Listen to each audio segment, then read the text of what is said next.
Good afternoon, everybody. It's Stephen Paul from WinExtra bringing you your daily brief for November, 20th? 22nd today, Mr. Hodgson. 22nd. I'm losing my days. Like my mind. That happens at your age, you know? I know, it does. Anyway, we got some interesting stuff for today.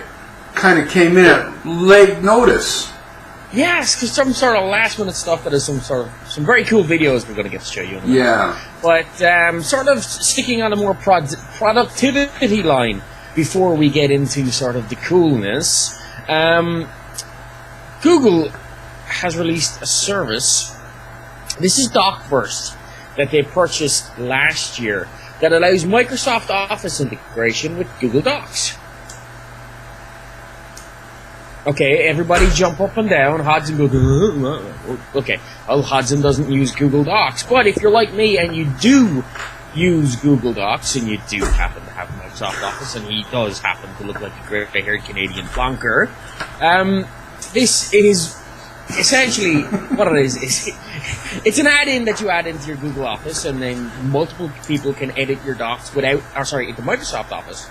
And then multiple people can edit your documents without ever having to leave the Microsoft Office environment. All your documents are uploaded to Google Docs and given a unique URL. So, of course, they're also available online, which is very, very handy for the road warriors among you, or for anybody who just, shares a lot of documents with a lot of people, like I do. Hodgson wouldn't know because he's a solitary old fart living in Canada and never sees any real people unless he goes on a 100-mile trek to his next-door neighbor. That's about right. Yeah. Yeah. Okay, are we finished with the boring crap? Yeah, I know. Look, on other days, this wouldn't have been boring to Hodgson. No, it would always be boring. It's because you want to get to the Kinect videos. Because you have a hard-on for Kinect videos. Well, no, okay. Admit it. No, but Download Squad has a post update with Microsoft Kinect controlling Windows 7. It's only a proof of concept, but still, it's doable. And I tell you right now, I make a prediction right now, okay? I said this pre-show. By Service Pack 2 for Windows 7, we will have full Kinect integration with Windows 7. Okay, so you're stealing my prediction from the weekend show then? No, you didn't make that prediction. I said that during the weekend show. Alright, well basically, look, the video, I'm sure Hodgson has a bit of it playing now. The video is rather snail pace, okay?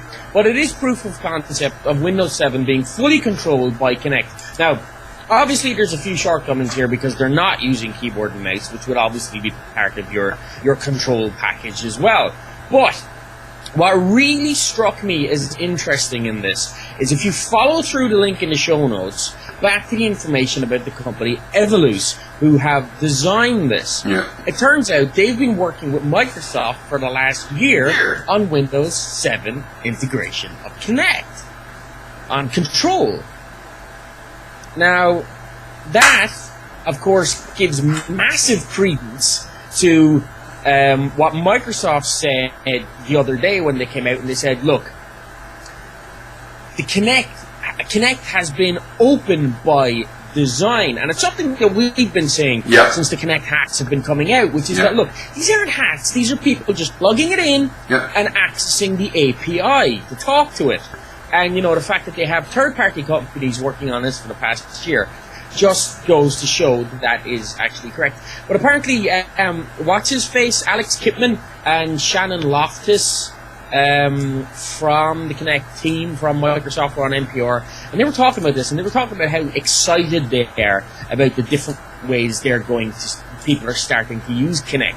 But nothing, and I think Hodgson will agree with me, nothing is as cool as the video we're about to show you, which is Kinect doing real-time lightsaber effects on video.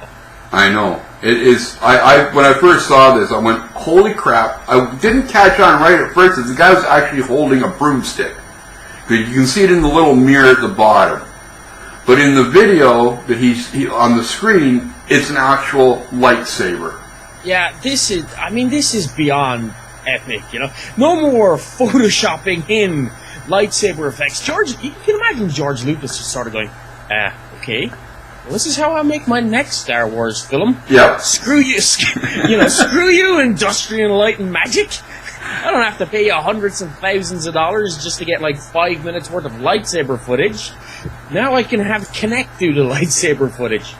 Also, prepare for a whole slew of Star Wars fan videos to appear on YouTube that are doing this, among other things. It's a very short video. You've seen it by now, as we've been talking about. It's only 55 seconds, but as a proof of concept, this is some epic stuff. Oh, yeah. This would be the reason, not that I could do Star Wars knockoff videos, but the fact that obviously there is integration with Kinect to Windows 7, it would be my prime reason for buying the Kinect. Well, that's it. I could see me using Kinect more on in my Windows environment than I could on my Xbox. You never know. It might be cause for me to buy two. Yeah. But then again, I'll wait. I give it 9 months. 9 months tops. We start seeing after Service Pack 1 has come out. Yeah, 9 months should be right. Yeah, it should be around about the right time. Then we start seeing hardware laptops with where your little where your webcam is. Yeah, you'll have Kinect in there because Kinect is a webcam too. So that would be So if you were to be buying a laptop around now, you might be wise to wait a little bit just to see what if you'd like to have Kinect in your desktop environment. Now, but one thing that people won't be hacking is Windows Phone 7, apparently, because apparently the sort of hacker community has decided that Windows Phone 7 is such an awesome operating system that they want to put it on other devices that aren't Windows Phone 7 devices, such as the HD2. But what people are discovering is that apparently Microsoft has a genuine software check built in, an anti-piracy measure to stop you using custom ROMs and to stop you running Windows Phone 7 on hardware that it wasn't designed for. Now, I'm not surprised by that, to be honest. But you know Microsoft's going to get flack no end on this.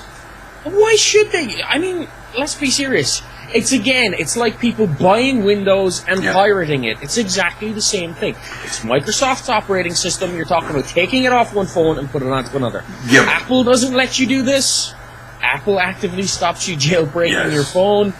I know. You know what? Again, the corporate reason behind it is user experience. It's about having the same user experience for everybody and about ensuring that people aren't blaming Microsoft when their non-Windows Phone 7 device craps out running Windows Phone 7. And also, when the Chinese knockoffs come out. Because what we're about to talk about next is a Chinese knockoff. Yeah. Apparently... Of the iPad. Yeah. It's supposedly by December it'll be hitting the wholesale market chain.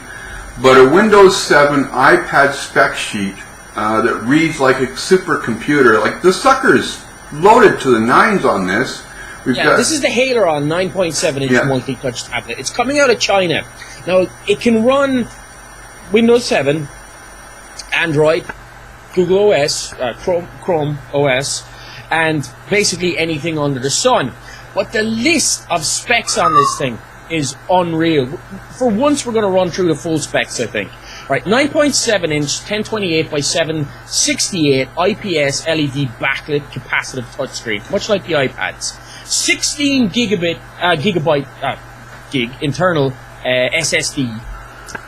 What else has it got? An Intel Z550 dual threading 2 gigahertz processor and a US 150W chipset, which of course gives it 3D support and high def hardware video acceleration. There's also VGA, DVI, and HDMI out, 3G, Bluetooth, Wi-Fi, an accelerometer, and 4 USB ports, and finally a 0.3 megapixel camera. So this thing is stocked. Yes, it also comes with a big 4,500 milliamp hour battery. And, you know, when you need to charge it, it also comes with a 36 watt AC adapter. And this is all crammed into a case that looks incredibly similar to the iPad. In fact, it's a near exact knockoff, except for where the screw holes and the additional ports are. Also, the another little interesting thing about this is it actually weighs in a little bit lighter, considering all the specs, than a 3G iPad at 708 grams. Now, as Stephen said, this thing is shipping to wholesale in December. So in China, that area of the world, you'd probably be able to get it January, February. We might have to wait a little bit longer for it over here. Who knows how long? But you know what? The tablets are coming, baby, and my God, they look good. Shut up, you pedantic Canadian old git. Anyway, I'm sorry, this tablet might be too fast for you. Might have too many features for your old brain, you know? Civ might run at a few frames per second too much for you. You won't be able to keep up. I'm still going to send you Borderlands one of these days. Anyway, on that high note, folks, this has been Steve, that's Paul. This has been Daily Brief for November 22nd, number 48. We'll see you tomorrow, everybody. See you tomorrow, folks. Have a good one.